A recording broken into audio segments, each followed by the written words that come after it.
এবার মালদায় নজর রাখবো, সেখানে নেতার দাদাগিরিতে আবার ঘর ছাড়া। হ্যাঁ, মালদা পঞ্চায়েত সদস্যের দাদাগিরি, ইংরেজ বাজারে বাড়ি জবরদখল নেতার বলে অভিযোগ উঠে আসছে।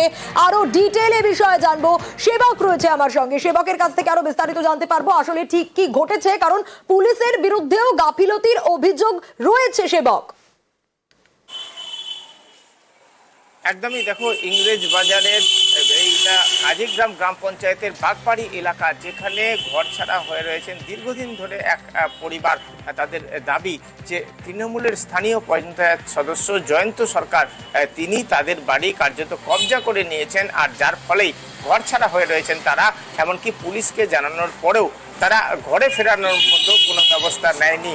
যদিও এই পঞ্চায়েত সদস্য জয়ন্ত সরকার তৃণমূলের, তিনি দাবি করছেন যে এই পরিবারের বাড়িতে নানা রকম অসামাজিক কাজকর্ম চলত, তাই জন্য গ্রামবাসীরা তারাই প্রতিবাদ করে তাদেরকে এলাকা থেকে সরিয়ে দেন বা তাড়িয়ে দেন। এক্ষেত্রে তার ব্যক্তিগতভাবে বাড়ি কবজা করা বা ঘরছাড়া করার কোনো বিষয় নেই। পুরো বিষয়টি এলাকার এবং স্থানীয় মানুষজন তারা সালিসি বৈঠক করে বা মীমাংসা বৈঠক করে তারা এরকম করেন, কারণ ওই বাড়িতে অনেক রকম আপত্তিকর কাজকর্ম চলতো। যদিও এই যে পরিবারের কর্তা এবং গিন্নি যারা বাইরে রয়েছেন, যারা মালদা শহরের ঘোড়াপীর এলাকায় বর্তমানে ভাড়া নিয়ে থাকতে বাধ্য হয়েছে, তাদের বক্তব্য যে তাদের মেয়ে নিজের ইচ্ছেই বিয়ে করে, আর সেই একেবারে। এবং এই কর্তা গিন্নি তারা কি বলছেন একটু দেখি, এবং অভিযুক্ত যিনি তারই বা কি বক্তব্য। মেয়ে পালিয়ে বিয়ে করে নিয়েছে, আমার তো কোনো আপত্তি ছিল না, গ্রামবালাদেরও আপত্তি। মিটিং বসিয়ে ওরা মারপিট আমাদেরকে ঘরে ঢুকে নিয়ে করলো। তখন হসপিটালে ভর্তি হয়েছিলাম। এইটা তৃণমূলের মেম্বার আছে জয়ন্ত সরকার। বাড়ি যাব, বাড়িতে থাকবো, কতদিন আমরা এইভাবে থাকবো? প্রধানের কাছে সবার কাছে রিপোর্ট জানানো আছে। ভয়ের চোটে আমাকে বাড়ি ছাড়তে হলো। কি বারে বার যাচ্ছি, বারে বার মারধর করছে।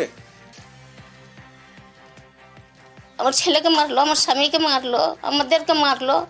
মারার পরে আমরা ভয়ে কিন্তু বেরিয়ে গেলাম। ওদের ইচ্ছা আছে যে আমি এই ঘরটা ক্লাবে নিয়ে নিব, বাড়িটা লওয়ার জন্য। বলছে কি যে এটা বাড়ি কি তোর? এটা তো আমার বাড়ি, তালা মেরে দিয়েছে বাড়িতে। আমরা চাইছি যে আমি বাড়িতে থাকবো, আমি তার অন্যায় করিনি।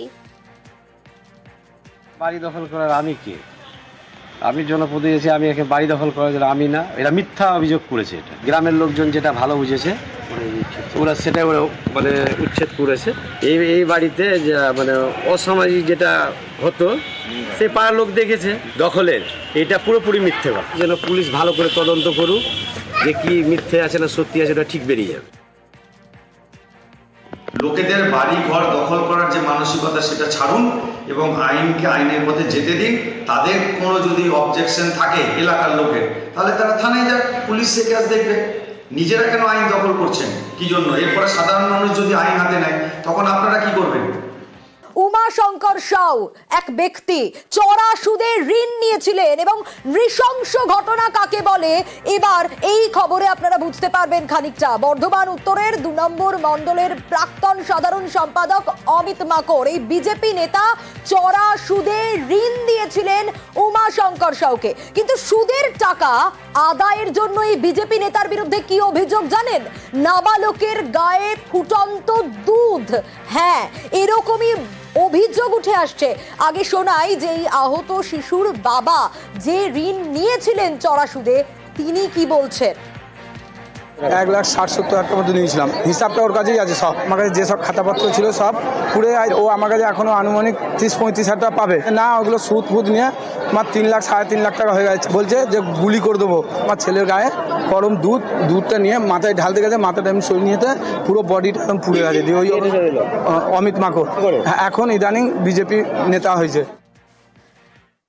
এক কথায় ভয়ঙ্কর অভিযোগ। 1,60,70,000 টাকা নিয়েছেন, 30-35 হাজার টাকা পাবেন বলছেন, কিন্তু সুদের পরিমাণ নিয়ে 3-3.5 লাখ করে দিয়েছেন এই বিজেপি নেতা। এটা তো গেছেই, উল্টে শিশুর গায়ে গরম দুধ ঢেলে দেওয়ার অভিযোগ। শরদিন্দু রয়েছে আমার সঙ্গে, আরো ডিটেল জানতে পারবো।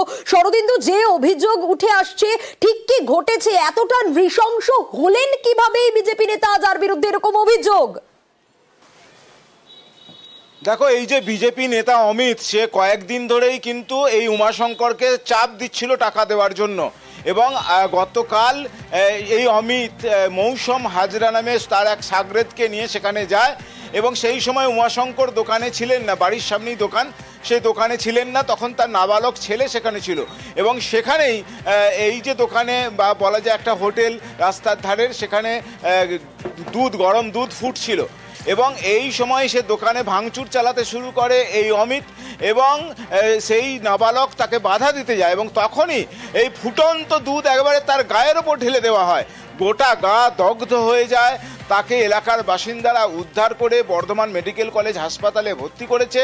তার অবস্থা আশঙ্কাজনক এবং এরপরই উমাশঙ্করের লিখিত অভিযোগের ভিত্তিতে তদন্ত নামে পুলিশ এবং দেওয়ানদিঘি থাকার পুলিশ এই যে অমিতের সাগরেদ মৌসুম হাজরা তাকে গ্রেপ্তার করতে সমর্থ হয়েছে, কিন্তু তারপর থেকেই অমিত পলাতক। তাকে এখনো পর্যন্ত ধরা সম্ভব হয়নি। পুলিশ তার খোঁজ চালাচ্ছে, যত শীঘ্র সম্ভব তাকে ধরার চেষ্টা করছে, কারণ একটা নাবালকের ওপর এইভাবে, নাবালক কেন যে কোনো মানুষের ওপরই যদি ফুটন্ত দুধ ঢেলে দেওয়া হয় তাহলে তা কতটা নৃশংস নিশ্চয়ই একেবারেই বোঝা যাচ্ছে। আহত শিশু কেমন আছে? দেখো, বর্ধমান মেডিকেল কলেজ হাসপাতালে সে চিকিৎসাধীন রয়েছে এবং স্থিতিশীল রয়েছে, এমনটাই আমরা হাসপাতাল সূত্রে জানতে পারছি। এলাকার বাসিন্দারাও বলছে যে টাকা পয়সা নিয়ে তার বাবার সঙ্গে কি হলো, তার জন্য কেন এই শিশুর ওপর এরকম নৃশংস, কেন এই শিশুর ওপর এরকম ঘটনা ঘটালেন? বেশ, যে ঘটনাটি ঘটেছে অত্যন্ত দুঃখজনক। যে কাজটা করেছে এটা পুরোটাই তদন্ত সাপেক্ষ, যে এটা ইচ্ছে করে করেছেন, অ্যাক্সিডেন্টাল ঘটনা। প্রশাসন যেন এটা আইনানুগ ব্যবস্থা নিক। যদি আইনে এটা দেখা যায় যে তিনি অপরাধী, তাহলে দল এর সঙ্গে কোনো রকমভাবেই যুক্ত থাকেনি বা যুক্ত আজ অব্দি নেই। সুতরাং দলের তরফ থেকে কোনো রকমভাবে কোনো সমর্থন অপরাধীকে করা হবে না। 2 বছরে কোটি কোটি টাকার সম্পত্তি। বিজেপি নেতা জগন্নাথ চট্টোপাধ্যায়ের বিরুদ্ধে আর্থিক জালিয়াতির অভিযোগকারী আরও এক বিজেপি নেতা। কেন্দ্রীয় নেতৃত্বের কাছে নালিশ পৌঁছেছে, তদন্তের দাবি তুলেছেন শ্রমিক ভট্টাচার্য। আর এ নিয়ে কটাক্ষ করতে ছাড়েনি রাজ্যের শাসক দল তৃণমূল কংগ্রেস।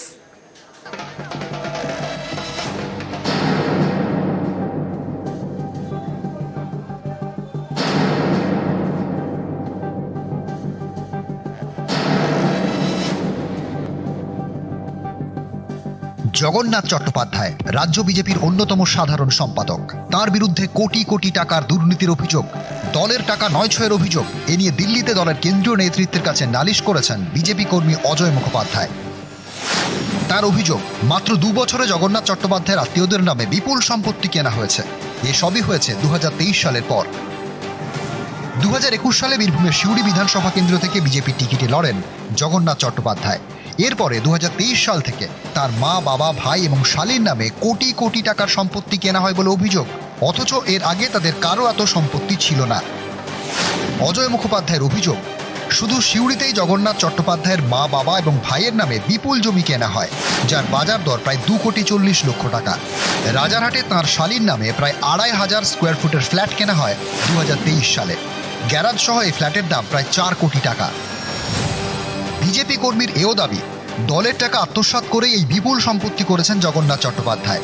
রাজ্য বিজেপির অনেক খরচের অনুমোদন করেন তিনি। বিভিন্ন সময়ে খরচ অনুমোদনের বিনিময়ে কমিশন নিয়েছেন।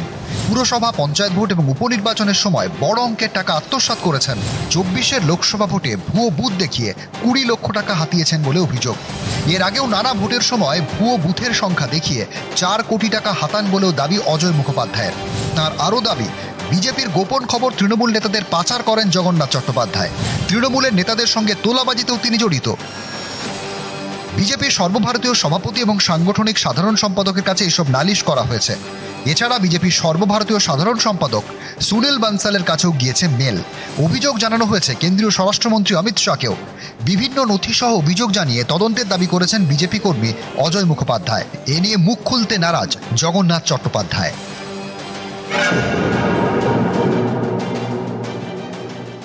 রাজ্য বিজেপির গুরুত্বপূর্ণ পদাধিকারীর বিরুদ্ধে জাতীয় সভাপতি Nadda, national general secretary organisation, home minister এবং জেনারেল সেক্রেটারি সুনীল বানসাল, বিজেপির ভেতর থেকেই একটি মেল পাঠানো হয়েছে। মেল 2023 থেকে 2025, মাত্র এই অল্প সময়টার মধ্যে বিজেপির এক গুরুত্বপূর্ণ নেতা, পদাধিকারী, যিনি বিভিন্ন লোকের পদ দেয়া টিকিট দেওয়ার সঙ্গে যুক্ত থাকেন, তিনি তার ঘনিষ্ঠ আত্মীয়দের নামে এই বিপুল সম্পত্তি তৈরি করেছেন। সম্পূর্ণ করাপশনের চার্জ আছে, অধিকাংশ কিন্তু বীরভূমে। হ্যাঁ, এর তদন্ত কে করবে? এর তদন্ত সিবিআই ইডি করুক। রাজ্যের যে সিআইডি আছে, কপি পাঠিয়ে দেবো। কোন নেতা বিজেপির মেল করেছে, কার সম্পর্কে মেল করেছে আমার জানা নেই। যদি এ ধরনের কোনো মেল করে থাকে তদন্ত করুক না, উনি যেখানে খুশি দিতে পারেন। খোলা হাওয়ায় একটা বিবৃতি দিয়ে দেওয়ার তো কোনো মানে নেই। বিজেপির দলের সম্পত্তি আত্মসাৎ করছে আর বিজেপি পার্টি চুপ করে বসে আছে। এই দলটা যদি এতই সহজভাবে চলতো তৃণমূল কংগ্রেসের মতো, তাহলে আজকে 2 থেকে 303-এ পৌঁছতো না।